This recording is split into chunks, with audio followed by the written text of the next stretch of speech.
ఆరాధన నీకే, మా స్తుతి ఆరాధన నీకే.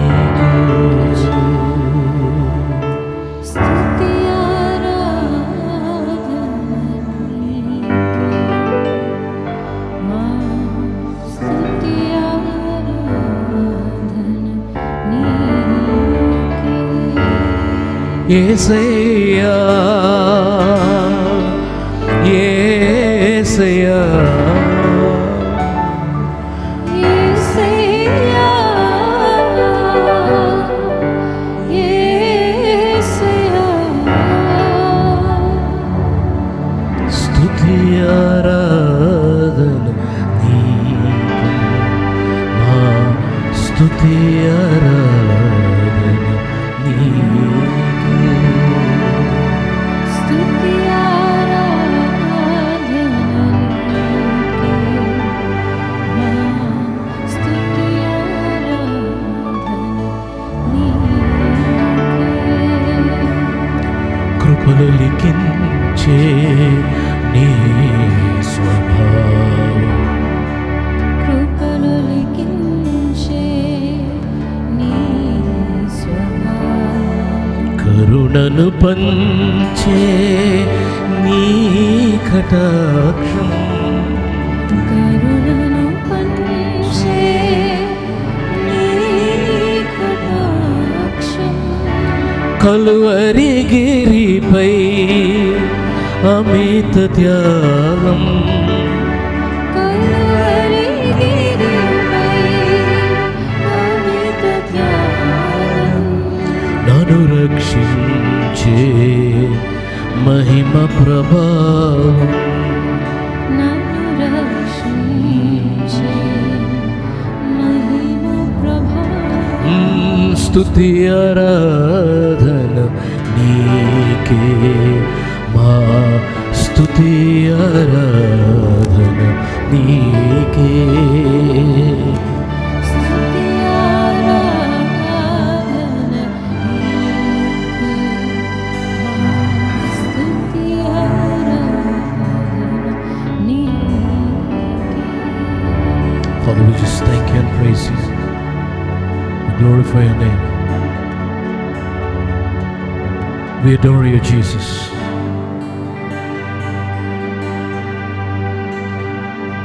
మా స్తుతి ఆరాధన నీకే స్వీకరించమని ప్రాధాన్యపడుతున్నాం.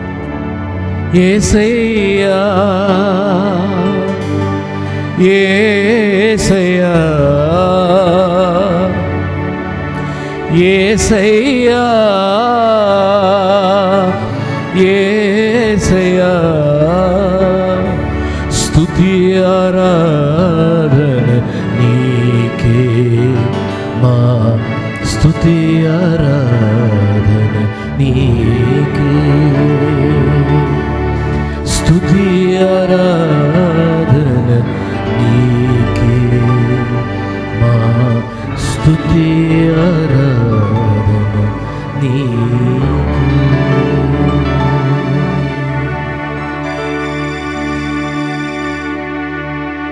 ప్రభువా, నీకు స్తుతులు కృతజ్ఞతలు. ఈ ఉదయకాలంలో నీ పాద సన్నిధికి రావడానికి నువ్వు ఇచ్చిన కృపను బట్టి నీ కృతజ్ఞతలు. నీ వాక్యం పంచుకుంటుండగా నా మాటగా కాక నీ మాటగా నా మా అందరితో మాట్లాడాలని యేసు నామములో ప్రార్థిస్తున్నాం తండ్రి. ఆమేన్. A very warm welcome to you from the gateway Shama church. ఈ ఉదయకాలంలో ఈ ఆరాధనలో పాల్గొంటాం. మీ అందరితో పాటు కలిసి వాక్యం ధ్యానించడం చాలా సంతోషంగా ఉంది. God has a powerful word for us. దేవుడు తన కృపను బట్టి మనల్ని సజీవ లెక్కలో ఉంచాడు, మనతో మాట్లాడదలంచాడు. స్పెసిఫిక్గా అలాగే నిలబడి ఉండగానే దయచేసి మన బైబిల్ గ్రంథాలు తీసుకుందాం, దేవుని గౌరవపరుస్తూ ఆయన వాక్యాన్ని చదువుకుందాం. చిన్న వాక్యం, న్యాయాధిపతులు 16వ అధ్యాయం 21వ వచనం నుండి 30 వరకు చదువుకుందాం. న్యాయాధిపతులు 16వ అధ్యాయం 21 నుండి 30 వరకు చదువుకుందాం. ఏ లాంగ్వేజ్ అయినా పర్లేదు, మీరు నిలబడి కలిసి చదువుకుందాం. Then the Philistines seized him, gouged out his eyes and took him down to Gaza, binding him with bronze shackles. They set him to grinding in the prison, but the hair on his head began to grow again after it has been shaved. 23 నుంచి. ఫిలిప్తీయుల సర్దారులు మన దేవత మన శత్రువైన సంసోనును మన చేతికి అప్పగించి ఉన్నదని చెప్పుకొని తమ దేవత అయిన దాగోనుకు మహాబలి అర్పించుటకును పండుగ ఆచరించుటకును కూడుకొనిరి. జనులు సంసోనును చూచినప్పుడు మన దేశమును పాడు చేసిన వాడును మనలో అనేకులను చంపిన వాడునైన మన శత్రువుని మన దేవత మన చేతికి అప్పగించి ఉన్నదని చెప్పుకొనుచు తమ దేవతను స్తుతించిరి. వారి హృదయములు సంతోషముతో నిండి ఉండగా వారు మనము పరిహాసము చేయుటకు సంసోనును సంసోనును పిలిపించదము రండని సంసోనును బందీ గృహం నుండి పిలువనంపిరి. వారు అతని చూచి గుడి స్తంభముల మధ్యను అతన్ని నిలవబెట్టి పరిహాసం చేయగా సంసోను తన చేతిని పట్టుకొనిన బంటుతో ఇట్లనెను, ఈ గుడికి ఆధారముగానున్న స్తంభములను నన్ను తడవనిచ్చి విడువుము, నేను వాటి మీద ఆనుకొందును. ఆ గుడి స్త్రీ పురుషులతో నిండియుండెను. ఫిలిప్తీయుల సర్దారులందరూ అక్కడ నుండి వారు సంసోనును ఎగతాళి చేయగా గుడి కప్పు మీద స్త్రీ పురుషులు రమారమి 3,000 మంది చూచుచుండిరి.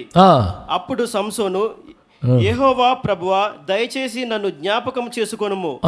దేవా, దయచేసి ఈసారి మాత్రమే నన్ను బలపరుచుము. నా 2 కన్నుల నిమిత్తము ఫిలిప్తీయులను ఒక్కమారే దండించి పగ తీర్చుకొని యెహోవాకు మొర్రపెట్టి ఆ గుడికి ఆధారంగానున్న 2 మధ్య స్తంభములలో ఒక దానిని కుడి చేతను ఒక దానిని ఎడమ చేతను పట్టుకొని నేనును ఫిలిప్తీయులను చనిపోదుము గాక అని చెప్పి భయముతో వంగినప్పుడు గుడి ఆ సర్దారుల మీదను దానిలోనున్న జనులందరి మీదను పడెను. మరణకాలమున అతడు చంపిన వారి శవముల లెక్క జీవిత కాలమందు అతడు చంపిన వారి లెక్క కంటే ఎక్కువయను. హే, ఎంతమందిని చంపాడు అనేది కాదు పాయింట్ అక్కడ. ఇది సిగ్గుచేటు, ఇది ఓటమి, ఇది గెలుపు కాదు, ఇది విజయము కాదు. చనిపోతూ వారిని నేను కూడా వారితో చనిపోతాను అని ప్రాధేయపడి వారిని చంపుతూ ఈయన చనిపోయాడు. సంసోన్ బలాశాలీడు, పరిహాసము కొరకు పిలువబడ్డాడు. ఎంత దారుణం! దేవుని చేత పిలువబడి, దేవుని చేత విడుదల చేయబడి, దేవుని చేత అభిషేకించబడి, దేవుని చేత ఒక పని కొరకు ఏర్పరచబడినటువంటి వ్యక్తి. ఇశ్రాయేలీలు బానిసత్వం నుంచి ఇశ్రాయేలీలు ఒక రకంగా బానిసలైపోయారు. ఫిలిస్తీన్లు వారిని ఆక్రమించుకున్న పరిస్థితి అది. ఆ ఇశ్రాయేలీలకి వ్యతిరేకంగా ఉన్నటువంటి ఆ విరోధుల నుండి వారికి విడుదల కలిగించడానికి విడుదల కర్తను, ఒక డెలివరర్ని దేవుడు ఎన్నుకున్నాడు. ఆ విడుదల కర్త ఈరోజు మనం చదువుకున్నటువంటి పాఠ్యభాగంలో చూస్తే విడుదల పట్టబడి ఉన్నాడు. విడుదల ఇవ్వవలసిన వాడు, విడుదల తేవవలసిన వాడు, విడుదల గెలిచి తేవలసినటువంటి మనిషి పట్టబడినటువంటి పరిస్థితి. Became a captive. పట్టుబడి ఉండటానికి కారణమేంటి? ఎంతసేపు ఒక స్త్రీ అంటారు, కాదు, కారణం స్త్రీ కాదు, కారణం సంసోనే. ఎంత దైవికంగా జన్మించాడు. సాక్షాత్తు దేవుడు ప్రత్యక్షమై తల్లిదండ్రులకు వాగ్దానం ఇస్తే జన్మించాడు. ఆయన మొట్టమొదటి నుండి ఉన్నటువంటి వారందరినీ కూడా విడుదల కల్పించాల్సింది పోయి తను చేసే పని ఏంటి? ఒక్కసారి ధ్యానించుకుందాం. కళ్ళు మూసుకొని, ప్రభువా మాతో మాట్లాడండి, యేసు నామములో ప్రార్థిస్తున్నాం తండ్రి, ఆమేన్. దయచేసి కూర్చోండి. ఆ వ్యక్తి విడుదల చేయడానికి మొదలు పెట్టాల్సినటువంటి వాడు ఇశ్రాయేలీయుల పక్షమున విడుదల కొరకు అడుగులు వేయక, సాహసం చేయక, he was flirting with life. ఆయన జీవితంతోనే చెలగాటాలు ఆడుతూ, బలశాలి కాబట్టి ఇష్టం వచ్చినట్టు చేసి, ఎవరిని పడితే వాళ్ళని కొట్టి, కాల్చేసి, తగలబెట్టి, అమ్మాయిల వెంటపడి నాశనం చేసుకున్నాడు. చివరికి ఒక వడిలో తన తలబెట్టి, అభిషక్తుడైన వాడు వడిలో తలబెట్టి తన అభిషేకానికి ఉన్నటువంటి రహస్యం చెప్పి అభిషేకాన్ని కోల్పోయాడు. ఇదంతా కారణం ఏంటో తెలుసా? దీనికి కారణం దెలీలా కాదు, కారణం సంసోను. విషయం ఏంటి? గురి తప్పాడు. He lost his focus. దేని మీద అయితే గురి ఉంచాలో దాని మీద నుంచి గురి మళ్ళించి తన దృష్టిని దేని మీద అయితే కేంద్రీకరించాలో ఆ దృష్టిని కేంద్రీకరించకుండా తప్పు వాటి మీద తన దృష్టిని కేంద్రీకరించాడు, కోల్పోయాడు. అభిషేకం కోల్పోయాడు, తన్ను తానే కోల్పోయాడు. దారుణమైనటువంటి పరిస్థితి. చివరికి వచ్చేటప్పటికి ఒక అవకాశం ఉండింది. పడిపోయిన ప్రతి ఒక్కడికి, దృష్టి కోల్పోయిన వాడు తిరిగి మళ్ళీ దృష్టి కేంద్రీకరించుకుంటానికి ఒక అవకాశం దేవుడు ఇస్తాడు. ఇది నా శీర్షిక, దృష్టి తిరిగి కేంద్రీకరించుకుంటాం. రీఫోకస్, తిరిగి అంటే ప్రతి ఒక్కరికి దేవుడు అవకాశం ఇస్తాడు. ఆ అవకాశం సంసోనుకు కూడా దొరికింది. పట్టబడ్డాడు, చెరసాలలో వేశాడు. దుష్టుడికి తెలియనని, మన అపవాదికి తెలియంది ఏంటంటే, మనలో ఒకసారి చెరసాల వేస్తే అయిపోతుంది అనుకుంటా. మనకి ఆ దుష్టుడికి తెలియంది ఏంటంటే, అవతల ప్రార్థన చేస్తే చెరసాల చైన్స్ కూడా తెగిపోతాయని, స్తుతి ఆరాధన చేస్తే చెరసాలలో ఉన్న వారి చైన్స్ తెగిపోతాయని, అవతల చర్చిలో ప్రార్థన చేస్తే చర్చిలో అందరూ చెరసాల గేట్లు తెరవబడతాయని వాడికి తెలియదు. అలాగే సంసోను కొన్నాళ్ళు బందీగా ఉన్న తర్వాత చిన్నగా మొలకెత్తినాయి. Hair started growing. మళ్ళీ జుట్టు చిన్నగా వచ్చింది. దుష్టుడు అది పసిగట్టలేకపోయాడు. అరే, ఈయన రహస్యం దాంట్లోనే కదా అని పసిగట్టలేకపోతే వదిలేశారు. తెలివిగల బుద్ధిహీనుడు ఎవడన్నా ఉన్నాడంటే వాడు అపవాది. ఆ రకంగా అయిన తర్వాత వీరందరూ కూడా వారి దేవతలకు వాళ్ళు ఆరాధన పెట్టుకొని వీడి తీసుకురమ్మంటారు, సంసోని తీసుకురండి. పరిహాసం. విడుదల కర్త పరిహాసకుడైపోయాడు. అంటే reduce to be an entertainer. వాడిని పరిహాసం చేస్తే వీళ్ళు చూసి నవ్వుకొని హేళన. ఆ హేళన సంసోని కాదు, సంసోని ఏర్పరిచినటువంటి దేవునికైనదే. ఎంత గుండె తరుక్కుపోయి ఉంటుంది ఆ తండ్రి అయిన దేవునికి. అయ్యో, నేను ఏర్పరచుకున్నానే, ఏంటి దారుణం, ఇట్లా దిగజారిపోయాడు, ఇలా పడిపోయిన పరిస్థితి ఏంటిది, మళ్ళీ నేను తిరిగి లేపగలిగిన దేవుని కదా, అవకాశం ఇచ్చాను కదా అని అనుకుంటున్నాడు. ఆ అవకాశం సద్వినియోగం చేసుకోలేదు సంసోన్. తనకి తిరిగి వచ్చినటువంటి బలము, శక్తి దీనిలో దాగుందని తెలిసిన వాడు మళ్ళీ అది మొలకెత్తిన తర్వాత మళ్ళీ నాకు శక్తి ఉంటుంది, దేవుని కృప ఉన్నట్లయితే మళ్ళీ నేను కార్యం చేయగలను అని తెలుసుకున్నాడే. కానీ ఆయన తిరిగి దేవుని ప్రణాళికలో వచ్చి దేవుడు ఏర్పరిచి ఇచ్చినటువంటి ఆ పనిని చేద్దాం, అసైన్మెంట్ని చేద్దాం అనుకోకుండా, దానికి పూనుకోకుండా ఆయన ప్రతీకారం తీర్చుకుందాం అనుకున్నాడు. పడిపోయిన వాడికి వచ్చేటటువంటి పడిపోయిన ఆలోచనలు ఇవే. తిరిగి లేద్దాం, నేను డెలివరర్ని, దేవుని కొరకు నిలబడదాం, మళ్ళీ ఆ అభిషేకంలో నడుద్దాం అని లేకపోయింది. పడటం సహజం, కానీ తిరిగి లెగవపోవడం అనేది అది క్రైస్తవుడు కానటువంటి వాడు చేసే పని. క్రీస్తుని ఎరిగిన వాడు ఖచ్చితంగా తిరిగిలే. ఎందుకంటే అన్ని ద్వారాలు మూయబడినా ఒక్క చిన్న కంత మాత్రం, ఒక చిన్న కిటికీ మాత్రం నీ కొరకు దేవుడు అవకాశం అనే కిటికీని తెరిచి పెడతాడు. ఆయనకు అవకాశం వచ్చింది, కానీ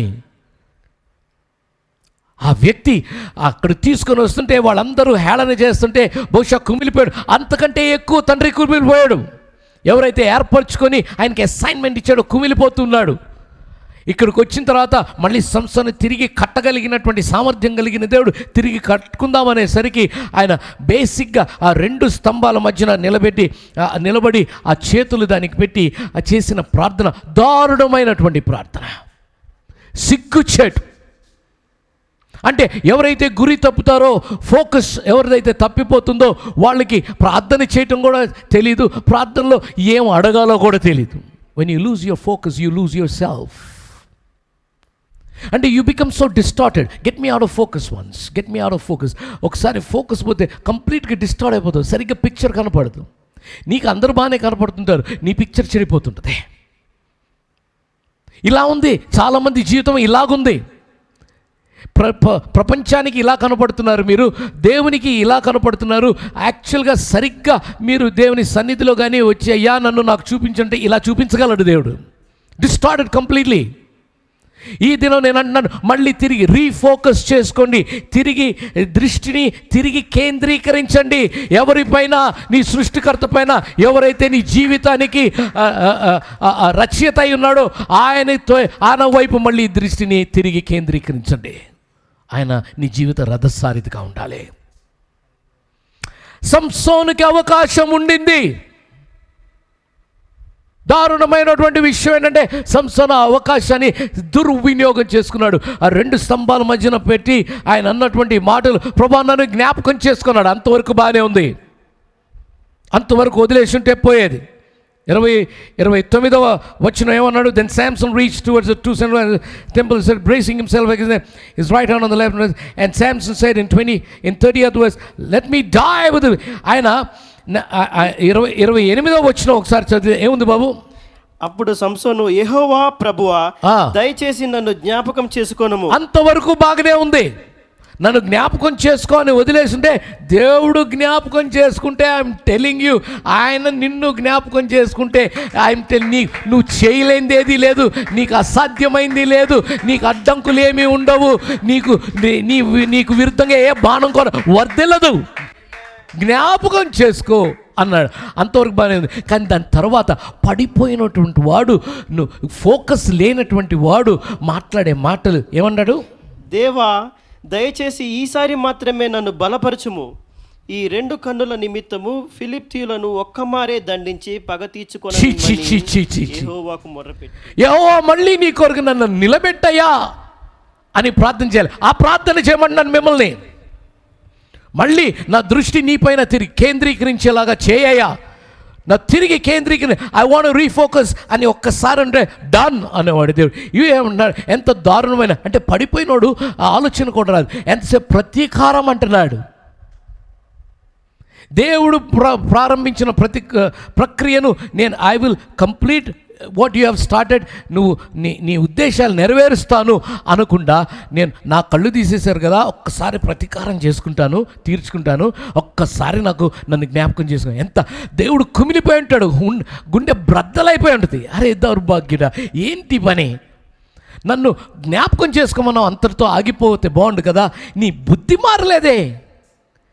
అరే నేను డెలివరర్గా పెడితే మనుషులను విడుదల చేయాలి, ఇది నా ఛాన్స్, ఇంకొక ఛాన్స్ ప్రభా అనాల్సింది పోయి ఏమంటాడు? దేవా దయచేసి ఈసారి మాత్రమే నన్ను బలపరచుము. ఈ 2 కన్నుల నిమిత్తము ఫిలిష్తీయులను ఒక్కమారే దండించి పగ తీర్చుకొని నిమ్మని యెహోవాకు మొర్రపెట్టి, ఆ గుడికి ఆధారంగానున్న 2 మధ్య స్తంభములలో ఒక మొర్రపెట్టాడంట. రక్షించయ్యా, నన్ను తిరిగి కట్టయ్యా అని మొరబెట్టకుండా ఒక్కసారి బలమి నాకు వీళ్ళపై ప్రతీకారం తీర్చుకుంటానని మొరబెట్టాడంట. ఇప్పుడు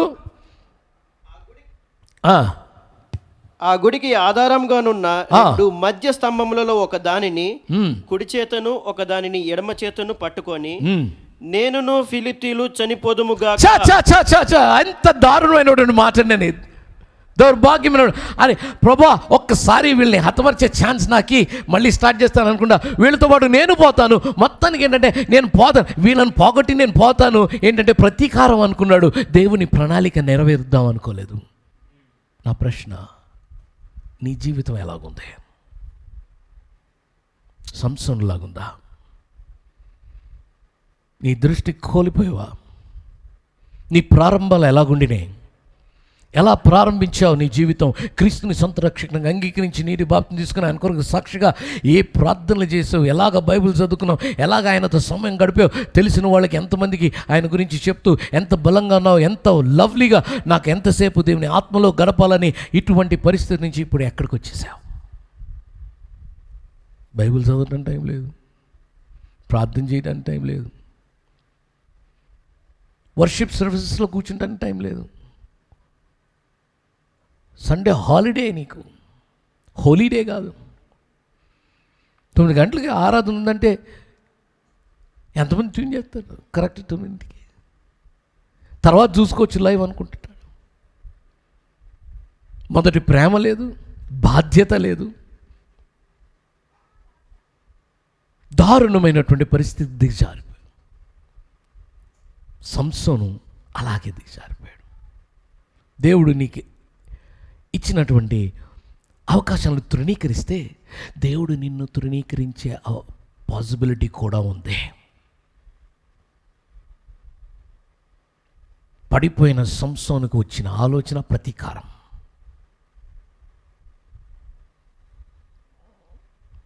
నన్ను జ్ఞాపకం చేసుకొని నీ కొరకు నిలబడతాను అని ఉంటే బాగుండేది. అలాగే నా మొదటి సమూయేలు గ్రంథంలో చూస్తే సౌలు రాజుగా ఎంచబడ్డాడు. రాజుగా ఎంచబడిన తర్వాత గొప్ప విజయాలు ఇచ్చాడు దేవుడు. ఒక స్టేజ్కి వచ్చేటప్పటికి ఆయన యుద్ధం చేసి ఏగాగ్ని రాజుని బందీగా పెట్టుకొని తన సైనికులందరూ ఏం చేశారంటే అక్కడ బోలెడంత మంచి మంచి క్యాటల్ని కానీ ఇవన్నీ కూడా ఎత్తి పెడతాడు. దేవుడు ఏం చెప్తాడంటే మొత్తాన్ని నాశనం చేశారు అంటాడు. వీళ్ళు నాశనం చేయకుండా దాన్ని దాచిపెడతారు. సమూయేలు వచ్చి అడిగితే అంటాడు దేవుని కొరకు అర్పణ అంటాడు. దేవుడు నాశనం చేయమన్నా దాన్ని దేవునికి అర్పణగా ఇస్తావా నువ్వు? అరే నీ విధేయత ముఖ్యమా దేవునికి? నీ అర్పణలు నీ త్యాగాలు ముఖ్యమా? నీ బలి అర్పణలు ముఖ్యమా అని మందలించి ఆ మనిషిని ఈ రకంగా నువ్వు దేవుణ్ణి రిజెక్ట్ చేసావు కాబట్టి 23వ వచనం అంటారు ఎంత for rebellion is like sin of divination and arrogance like the evil of idolatry because you have rejected the word of the Lord he has rejected you as king. ఏమన్నది? తిరుగుబాటు చేయుట, సోదె చెప్పుట యను పాపంతో సమానము. మూర్ఖతను అగుపరచుట, మాయా విగ్రహము గృహదేవతలను పూజించుటతో సమానము. యెహోవా ఆజ్ఞను నీవు విసర్జించితివి గనుక, యెహోవా ఆజ్ఞను నువ్వు విసర్జించితివి కనుక, గట్టి చదువు. యెహోవా ఆజ్ఞను నీవు విసర్జించితివి గనుక నీవు రాజుగా ఉండకుండా ఆయన నిన్ను విసర్జించను. రాజుగా ఉన్న సౌలుని రిజెక్ట్ చేశాడు. పశ్చాత్తాపడి క్షమాపణ అడుగుంటే పోయి డిసొబీడియన్స్ దాంట్లోనే అంటే నేను చేసింది రైటే అన్నట్టు అంటే సాకులు చెప్తారు చూడండి. ఏంటి పొద్దున్నే కొంచెం రాత్రి ప్రయాణం చేసి వచ్చాను అందుకనే. మరి గుడికి రాలేకపోతున్నావు, ఇంట్లోకే గుడి జరుగుతుంది కదా, పొద్దున్నే లేచి చూడలేకపోతున్నావు. కొలెస్ట్రాల్ ఎక్కువయ్యి అంతే కదండి. సుఖానుభవం మెయిన్ స్విచ్ ఆయన చేతిలో ఉందని మర్చిపోతున్నాం. చాలామంది రాత్రి పొద్దున్నే లేస్తాం అనుకున్నాడు, పొద్దున్నే లేవలేదు, పొద్దున్నే లేచి నడుస్తూ ఉన్నాడు, పొద్దున్నే లేచినప్పటికీ పారాలిటిక్ ఏదో వచ్చి రాలేని పరిస్థితి. రకరకాలుగా బోల్డ్ ఎంతమందికి నేను ప్రార్థన చేస్తున్నాను వాళ్ళ పరిస్థితులు. దేవుడు మనల్ని మంచిగుంచాడు కదా. కృతజ్ఞతతో పొద్దున్నే ఎప్పుడెప్పుడు స్టార్ట్ అవుద్దా సర్వీస్, నేను సర్వీస్లో ఉన్నా ఎప్పుడన్నా చూసుకోవచ్చులే, తర్వాత ఉంటుంది కదా లైవ్లో, అన్నీ చూసుకుని మళ్ళీ చూసుకోవచ్చులే అంటే ఒక గొర్రె అటు పరిగెత్తి ఇటు పరిగెత్తి అన్ని రకరకాల పచ్చిగడ్డలు తినేసి వచ్చేసి మళ్ళీ వచ్చి కాపరి దగ్గర ఉంటాం. ఆ అజీర్తికి మళ్ళీ చికిత్స కాపరి చేయాలి. ఆ గొర్రె సంగతి కాపరికే తెలుసు. ఎందుకంటే ఆ గొర్రెను దేవుడు కాపరి దగ్గరికి పంపించున్నాడు కనుక.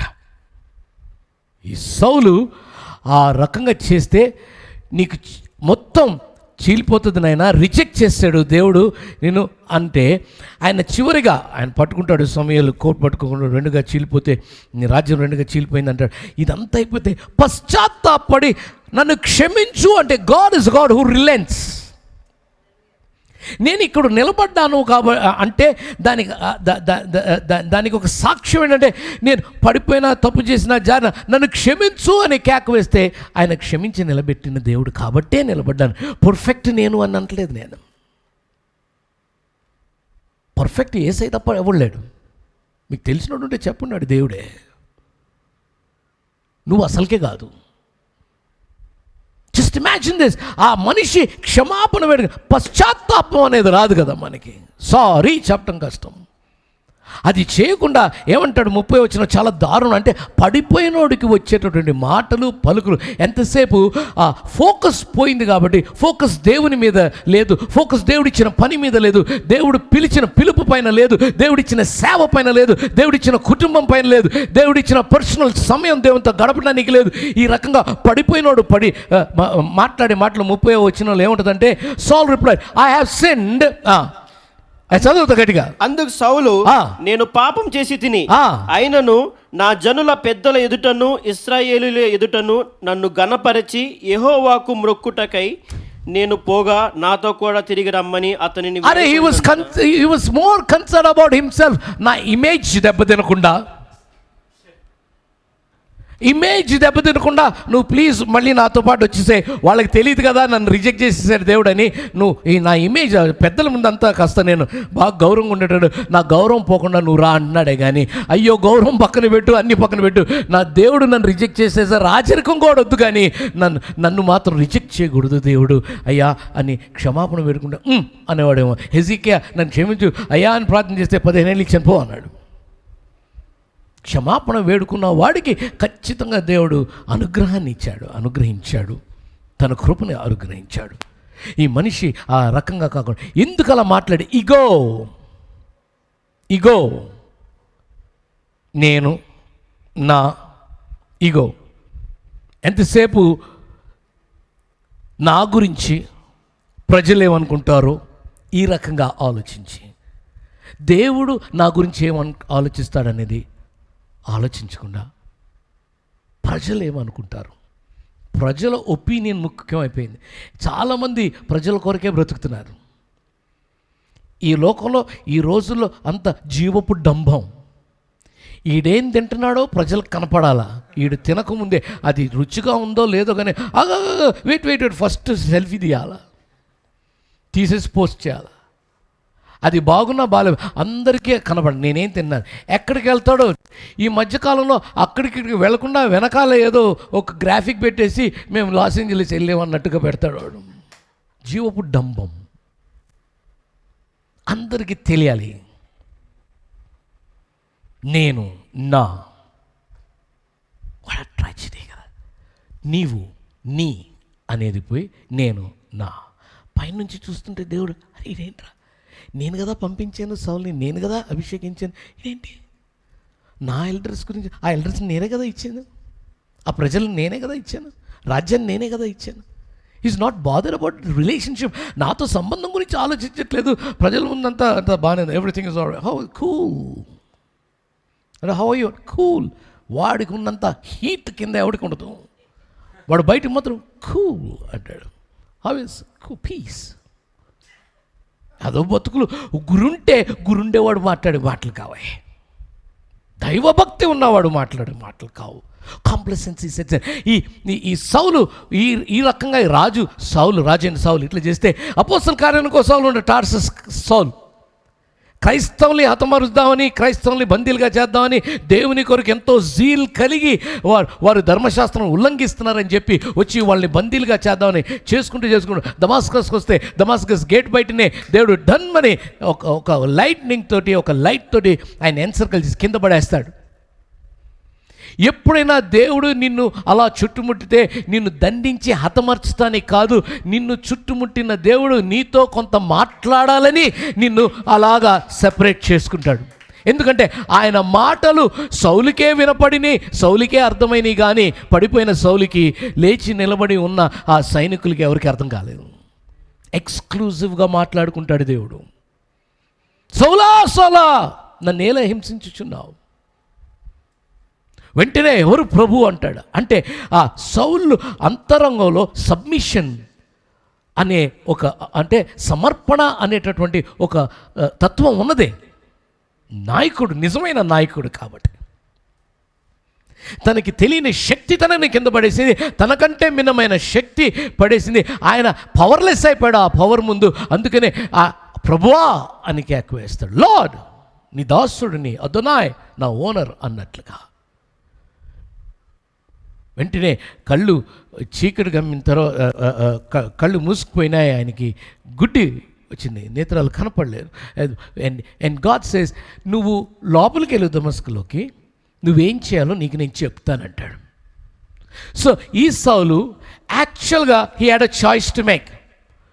అమ్మో పడిపోయిన కళ్ళు కూడా పోయినాయి నాకు, అరే నన్ను తిరిగి జెరూసలేం తీసుకెళ్ళండి రా మీరు అని అనొచ్చు. లేదా ఒక నూతన విధానంలో తన జీవితాన్ని సరిదిద్దుకున్న మనిషిగా దేవుడు చెప్పిన ప్రకారంగా నడుచుకోవచ్చు. ఆ రెండవది ఎన్నుకున్నాడు సౌలు. అంటే రెడీగా, హీ వాజ్ రెడీ టు ఆ దృష్టిని తిరిగి కేంద్రీకరించడానికి, అంటే purpose and the presence of గాడ్లోకి, పర్పస్ ఆఫ్ గాడ్లోకి, ప్లాన్ ఆఫ్ గాడ్లోకి, దేవుని ప్రణాళిక, దేవుని ఉద్దేశాల్లోకి తిరిగి ఆయన గురిని కేంద్రీకరించుకోవడానికి సిద్ధపడ్డాడు. నువ్వు దానికి సిద్ధమేనా ఈ దినం? అప్పటి వరకు సౌలు తన ఇష్టం వచ్చినట్టు చేసుకుంటూ వెళ్తున్నాడు. ఇప్పుడు దేవునికి ఇష్టం వచ్చినట్టు చేయడానికి సిద్ధపడ్డాడు. Refocus. Are you ready to refocus yourself? This morning, it's very, very important that we refocus wherever we are. ఎట్లంటే చాలా క్రీస్తుని అంగీకరించి కొన్నాళ్ళు ఆయన అనుభవించిన తర్వాత ఒక స్టేజ్కి వచ్చిన తర్వాత ఏముందిలే అంత జరిగిపోద్ది, ఏముందిలే అంత జరిగిపోద్ది అనుకునే దేవుని వాక్యం రోమిల్ రాసిన పత్రిక 6:13 చాలా, give your selves completely to God, సంపూర్ణంగా దేవునికి తమను తాము సమర్పించుకోమని వాక్యంలో చెప్తున్నారు. You got to be very careful. And then ఏ రకం అంటే చాలా నిర్లక్ష్యం వచ్చింది, యాక్చువల్లీ కాంప్లిసెంటీ, నిర్లిప్తత వచ్చేసింది. చేద్దాం చూద్దాం, ఇప్పుడు తొందర ఏముంది, అడు పండుకొనే ఉండుంటాడు. 9ంటికి సర్వీస్ అంటే పండుకొనే ఉండుంటాడు. అదే ఆఫీస్లో నువ్వు పంచాలు 9 కంటే వాడు 7:30కి బయలుదేరి వెళ్తాడు. ఇక్కడ పంచింగ్ మెషిన్ లేదు, లేట్ వచ్చిన దేవుడు జీతం కట్ చేయడుగా. అసలు నువ్వు ప్రొద్దున్నే లేచి ఆరాధించకపోతే నీ జీవితంలో ఒకరోజు కట్ అన్నాడు అనుకోండి, దేవుడు భలే ఉండేది. వీడు ప్రొద్దున లేచి ఆరాధించడం కాదు, రాత్రి అంతా పండుకోకుండా ప్రొద్దున కొరకు వేచి ఉంటాడు. Just imagine that. అంటే పనిషింగ్ గాడ్ కాదు, లవింగ్ గాడ్. కాబట్టి we are taking him for granted. ఇష్టం వచ్చినట్టు బిహేవ్ చేసి కాంప్లసెన్సీ ఎస్ సెటన్. ఆమోస్ గ్రంథం 4వ అధ్యాయంలో చాలా స్పష్టంగా ఉంటుంది, ఒరే జాగ్రత్త అని. 6వ అధ్యాయంలో కూడా చాలా స్పష్టంగా ఉంటుంది, జాగ్రత్త అని. అదొక వ్యాధి. నిర్లిప్తత అనేది ఒక వ్యాధి. నీకు నిర్లిప్తత అంటే నువ్వు వ్యాధితో బాధపడుతున్న వ్యక్తివి, నీకు చికిత్స కావాలి, దానికి చికిత్స దేవుడే చేయగలడు. అంటే పడిపోయిన వాడికి వచ్చే వ్యాధి అది, గురి తప్పిన వాడికి వచ్చే వ్యాధి అది. అయితే నేనేం చేయాలి? ఫ్రైడే ప్రేయర్ మీటింగ్స్ రా, కనెక్ట్ గ్రూప్స్ రా, బిజీ. నిర్లిప్తత. అర్జెంటుగా ఏమైనా అప్పుడు కానీ కనెక్ట్ ప్రేయర్ గ్రూప్ గుర్తురాదు. ప్రార్థన చేసేది అక్కడే కదా. మీరు ఏ చర్చ్కైనా వెళ్ళొచ్చు, మీ లైఫ్ గ్రూప్స్ ఉంటాయి, దాంట్లో మీరు యాక్టివ్గా ఉండాలి. మీ మిడ్ వీక్ ప్రోగ్రామ్స్ ఉంటాయి, దాంట్లో మీరు యాక్టివ్గా ఉండాలి. ఒక ఆలయంలో నాటబడిన, ఒక దేవుని సంఘంలో నాటబడినటువంటి మనుషులుగా ఆ యాక్టివిటీస్లో ఉంటే అప్పుడు మీరు నర్చర్ అవుతారు. Otherwise you become stray cattle. You don't become sheep of the pen. We got to be sheep of the pen. You got to be sticking to the pen and to the shepherd. చేస్తే ఎట్లా ఏం చేయాలి pastor గారు? నిజమే, బద్ధకం వచ్చింది. నిజం, ఈ బద్ధకం కొంచెం తక్కువ తిను. మరి ముఖ్యంగా అసలు బద్ధకంగా ఉంటుంది కదా సండే. నువ్వు శనివారం అసలు రాత్రి భోజనం చేయకుండా పండుకో, ఆటోమేటిక్గా 6ంటికి కాదు 5ంటికి మెలకు వస్తుంది. దేవునికి స్తోత్రం. చేసి చూడండి. నాకు దేవుడు ప్రాధాన్యత, నేను తిరిగి మళ్ళీ నా దృష్టిని కేంద్రీకరించుకుంటాను. ఒక నిర్ణయం తీసుకో, ఒక తీర్మానం తీసుకో, చూడు లైఫ్ ఎలా ఉంటుందో. లేదా సంసోన్ లాగా నువ్వు హడావిడి చేసి నేను ప్రతీకారం తీసుకుంటాను అనుకోవచ్చు. లేకపోతే సౌల్ లాగా ఆళ్ళీలు ప్రజలు ఏమని అనుకుంటారు, ఈ కొద్దిసేపు నాతో ఉంటే చాలు, నువ్వు నేను పోతే పోయాను అన్న టైప్లో ఉంటే పో. లేదా తర్సస్ సౌల్ లాగా, అపోస్తుల కార్యంలో సౌల్ లాగా, నేను ఎంత ఫోర్స్ఫుల్గా అయితే వచ్చానో మళ్ళీ తిరిగి నా ఫోకస్ని రీఫోకస్ చేసుకుంటానికి నేను సిద్ధమే. నాకు తెలియదు భవిష్యత్తు ఏమవ్వబోతుందో, కానీ నేను రీఫోకస్ చేసుకొని తిరిగి దృష్టిని కేంద్రీకరించుకొని నేను దేవుని ప్రణాళిక, నా జీవిత రచయిత ప్రణాళిక చొప్పున, ఆయన ఉద్దేశాలు చొప్పున జీవించడానికి నేను సిద్ధమో అని తీర్మానించుకున్నాను. అలా నువ్వు తీర్మానించుకోవచ్చు. Couple of things. నీ నీ నీ ప్యాషన్ని నువ్వు రీఫోకస్ చేసుకోవాలి. ఎలాగా కొన్ని మెట్లు చెప్తాను, మళ్ళీ ఎలాగ తిరిగి రావాలంటే నీ ప్యాషన్, నీకు అంతరంగంలో ఉన్నటువంటి ఆ తపన ఉంటుంది, అది మళ్ళీ ఒకసారి రీఫోకస్ చేసుకో. నేను దేవుని కొరకు, ఈ జీవితం దేవుని కొరకు, నాకున్న ఇల్లు, భార్య, బిడ్డలు అంతా దేవుడిచ్చింది దేవుని కొరకు. రెండవది, దేవుని ఉద్దేశాలు మాత్రమే నేను నెరవేరుస్తాను, నా ఉద్దేశాలకు రీఫోకస్ ఆన్ పర్పస్. దాని తర్వాత రీఫోకస్ ప్రయారిటీస్, అంటే నీ జీవిత ప్రాధాన్యతలు, జీవితంలో ఉన్న ప్రాధాన్యతలు మరొకసారి రీఫోకస్ చేసుకోవాలి. తిరిగి నీ దృష్టిని కేంద్రీకరించుకోవాలి. అంటే డ్రిఫ్టింగ్ అవే, చాలాసార్లు కుటుంబం నుంచి డ్రిఫ్ట్ అయిపోతాం, చాలా మన ప్రేయర్ నుంచి. నువ్వు అసలు ఈ ఉదయకాలం ఉన్న వ్యక్తిగత ప్రార్థన చేసుకున్నావా? బైబిల్ చదువుకున్నావా? సిగ్గు లేదు మనకి, సిగ్గుండాలా. మనం క్రైస్తవులని చెప్పుకొని ప్రార్థనలు చేయము, బైబిల్ చేయము, ఇంకొకళ్ళ ముందు మాత్రం షో పుట్టప్ చేస్తాం మనం. అది భావ్యమేనా? అది సరి అయినదేనా? అది దేవుడు మనల్ని ఏర్పరచుకున్న దానికి సమంజసంగా ఉంటుందా? ఇది ఒక క్రైస్తవుడు క్రీస్తుని ఎరిగిన వాడు బ్రతికేనా? వ్యక్తిగతమైనటువంటి ప్రార్థన లేదు, పడిపోయినాం. వ్యక్తిగతమైనటువంటి దేవునితో సంబంధం, మాట్లాడే సంబంధం, కమ్యూనికేషన్ లేదు, పడిపోయాం. వ్యక్తిగతంగా ఆయన్ని ఆరాధించే సమయం లేదు, పడిపోయాం. నీ దృష్టిని తిరిగి కేంద్రీకరించుకోవాలి. కాన్షియస్గా నువ్వు చేయాల్సిన పని హీబ్రూ 12:2-3లో ఉంటుంది. Let us fix our eyes on Jesus. మన గురి, మన కనుదృష్టి క్రీస్తు పైన ఆధారం చేసుకో.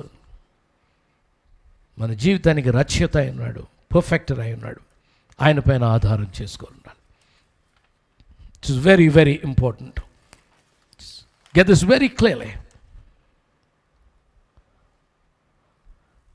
ఇటువంటి నిర్లిప్తత నుంచి నేను బయటికి ఎలా రావాలి అని ఒకవేళ నీకు అంతరంగంలో ఈ స్వరంగాన్ని వినిపిస్తే, నేను కొన్ని పాయింట్స్ ఇస్తాను, ఎలాగ బయటికి రావాలో చాలా క్లుప్తంగా చెప్తాను, విను. ఒకటి, నువ్వు ఎవరి సొత్తువో నువ్వు మర్చిపోవద్దు, నువ్వు దేవుని సొత్తువే.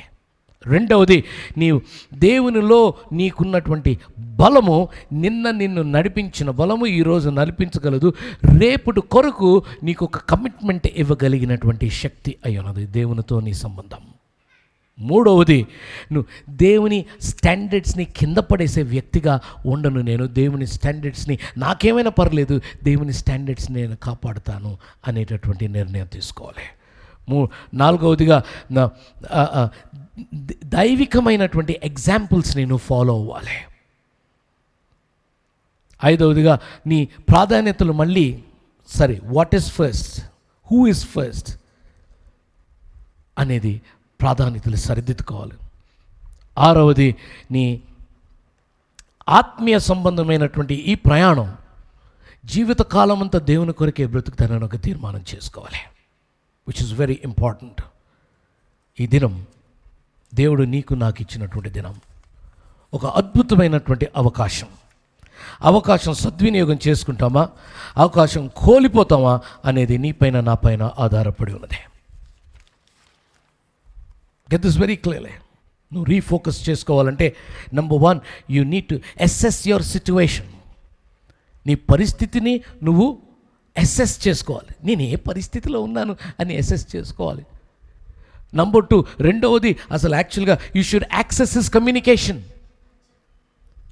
మన పరిస్థితిని అంచనా వేసుకొని, రెండవది ఆయనతో సంబంధం, కమ్యూనికేషన్, మాట సంభాషణను మళ్ళీ తిరిగి పట్టుకోవాలి, యాక్సెస్ చేసుకోవాలి. అప్పుడే కదా నీ జీవితానికి కావలసినటువంటి మార్గాన్ని, అడుగులు ఎలా వేయాలో నీకు తెలిసేది, ఆయన చెప్పేది నీకు తెలిసేది. మూడవది, చివరిగా, ఆయన you should adjust your direction. నీ డిరెక్షన్ని అడ్జస్ట్ చేసి ఆయనకి సంబంధించిన డిరెక్షన్లో, ఆయన పిలిచి నడిపించే డిరెక్షన్లో పెట్టుకోవాలి. ఈ ఉదయకాలం నీతో దేవుడు మాట్లాడాడు. నీ జీవిత పరిస్థితి ఎలా ఉందో నాకు తెలియదు. సరిగ్గా ఉంటే ఈ మాట నీ దాకా రాదు, సరిగ్గా లేదనే అర్థం. అందరం ఎక్కడో చోట మనం దృష్టిని కోల్పోయాం. దృష్టిని తిరిగి కేంద్రీకరించుకోవాలి. ఈ ఉదయకాలం నీకు నాకు ఇచ్చినటువంటి అవకాశాన్ని సద్వినియోగం చేసుకుంటావా? అపోస్తుల కార్యంలో ఉన్నటువంటి సౌలు ఒక నూతన దృష్టి కలిగి నూతన దృక్కోణంతో దేవుని ప్రణాళికలు నెరవేర్చాలి అనేటటువంటి దృక్పథంతో రీఫోకస్ చేసుకున్నాడు, దృష్టిని తిరిగి కేంద్రీకరించుకున్నాడు. అలా నీవు నేను చేయడానికి సిద్ధపడుతున్నావా? లేదా సంసోన్ లాగా ప్రభా నాకు ఒక్క ఛాన్సి, నేను పోతాను, వీళ్ళందరినీ కూడా పోగొడతాను, ఆయన్ని పరిహాసము కొరకు పిలిచారే, వాళ్ళు ఆయన్ని పరిహాసము కొరకు ఎంత వాడారో తెలియదు. కానీ ఈ మరణంలో ఎక్కువ పరిహాసం అయిపోయాడు ఆయన. He became a mockery. He was not a victor. He was a loser. You can gain and yet lose. You can lose certain things and gain for God. The choice is yours this morning. Whoever you are, wherever you are in life, God can rebuild you, restructure you.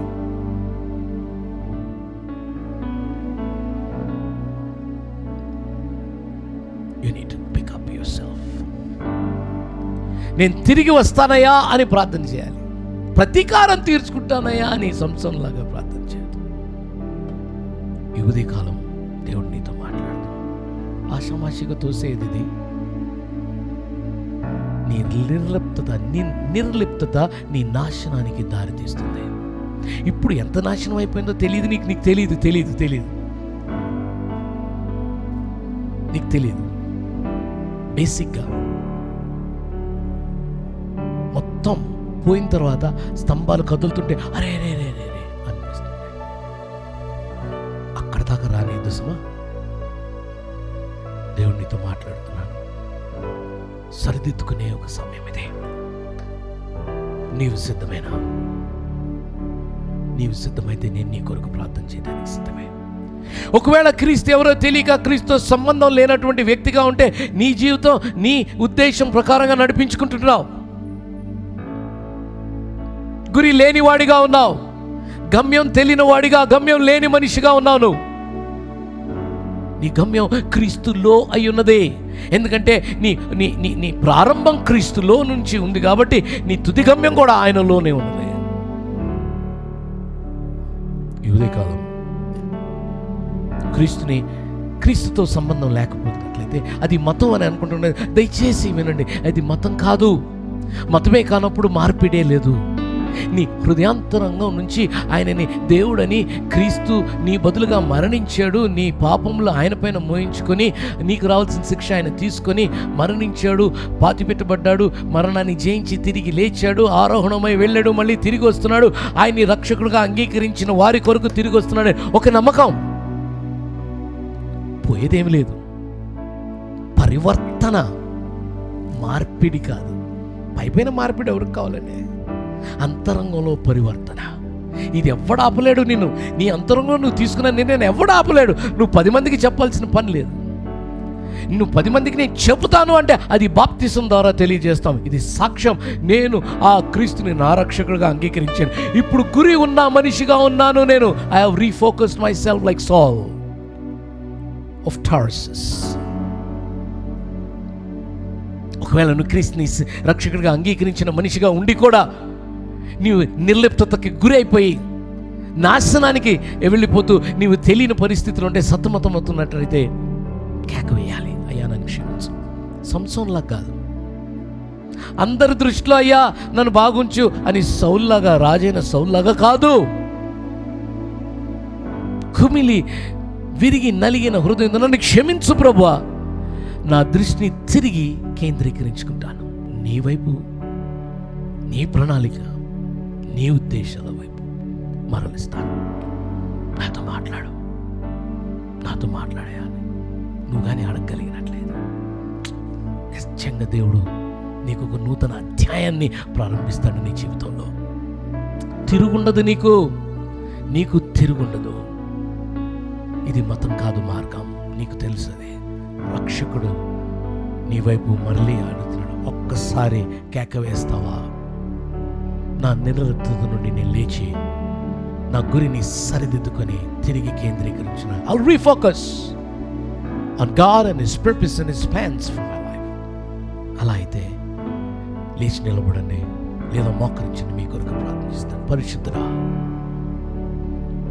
ఎవరైతే వాక్యానికి ప్రతిస్పందించి పరిశుద్ధాత్ముడు నాతో మాట్లాడాడు, దేవుడు నాతో మాట్లాడాడు, నా అంతరంగంలో కన్విక్షన్ తీసుకొచ్చాడు, నాకు నేను గురి తప్పిన మనిషిగా ఉన్నాను, నిర్లిప్తత ఎక్కువైపోయింది, రిలాక్స్ అయిపోతున్నాను. ఇట్స్ ఆల్ రైట్ అనే మాట నేను వింటున్నాను చెవి నుంచి, it is not all right అనేటటువంటి హృదయం నుంచి వచ్చే స్పందన వింటలేదు, నేను అంతరంగం నుంచి వచ్చే స్పందన వింటలేదు, నాలో నుంచి ఆ పరిశుద్ధాత్ముడు మాట్లాడడం నేను వింటలేదు, వినపడట్లేదు. నన్ను క్షమించు అయ్యా, తిరిగి వస్తున్నాను, మళ్ళీ తిరిగి నా దృష్టిని తిరిగి కేంద్రీకరించినాను, నీ వైపు మరలిస్తాను, నీ ప్రణాళిక, నీ చిత్తమే, నీ ఉద్దేశమే నా జీవితం నెరవేరును గాక, గురి నీ పైన పెడతాను అని ప్రార్థన చేస్తున్న ప్రతి ఒక్కరిని వారి ప్రార్థనని అంగీకరించి మిండుగా దీవించి ఒక నూతన అధ్యాయం వారి జీవితంలో ప్రారంభించమని వేడుకుంటున్నాను. నీ అభిషక్తునిగా వారిని దీవిస్తున్నాను. ఎవరైతే ఇది విని కూడా అలాగే సుఖపడుతూ కుర్చీల్లో మంచాల్లో కూర్చొని ఉన్నారో, అంతా బాగానే ఉందనుకుంటున్నారు, వారిని నీ చేతికి అప్పచెప్తున్నాను. ఇవి చివరి దినాలు, కడవరి దినాలు, రకరకాల బోధలు వచ్చేసినాయి, రకరకాల చట్టాలు కూడా వచ్చేస్తున్నాయి. ఇప్పుడు మమ్మల్ని సరిదిద్దుకోకపోతే, లాక్డౌన్ చేసి మమ్మల్ని అందరినీ ఇళ్లలో పెట్టి ఈ రకంగా మాతో మాట్లాడుతుండగా కూడా సరిదిద్దుకోకపోతే సంసోను వలె నాశనం అయిపోతాం. ప్రతి ఒక్కరికి అవకాశం దయచేయమని ప్రాధాన్యపడుతూ మరొక ఆదివారం కలుసుకుని నీ వాక్యం ధ్యానించి దానితో మాకు అనుగ్రహించమని ఈ సమయం కృతజ్ఞతలు తెలియజేసుకుంటూ యేసయ్య నామమున ప్రార్థిస్తున్నాం తండ్రి. Amen.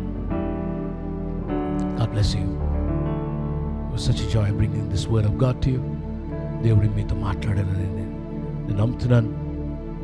ఒకవేళ మీకు సాక్ష్యాలు ఉన్నట్లయితే 9848823148, I repeat 9848823148, దానికి వాట్సాప్ చేయొచ్చు, టెక్స్ట్ పెట్టచ్చు. మీ సాక్ష్యాలు, మీ ప్రార్థన వినపాలంటే కూడా స్క్రీన్ మీద చూడొచ్చు. మీరు 9848823148 మీరు దానికి టెక్స్ట్ చేయొచ్చు. ఏమైనా ప్రార్థన రిక్వెస్ట్ ఉంటే ఫోన్ చేయొచ్చు, ప్రార్థనలు చేస్తాం. పాస్టర్ గారు, అభిషక్తురాలు రెవరెండ్ గీతా గుమ్మడి గారు, ప్రేయర్ టీం మీ కొరకు ప్రార్థన చేయడానికి సిద్ధంగా ఉన్నారు. మీ సాక్ష్యాలు జనములతో పంచుకొని ఆయన నామ మహిమార్థమై ఈ సాక్ష్యాలు అని చెప్పి దేవునికి ఘనత వచ్చినట్లుగా మేము సాక్ష్యాలు చదవటానికి సిద్ధంగా ఉన్నాం. దేవుడు మిమ్మల్ని మిండిగా దీవించును గాక.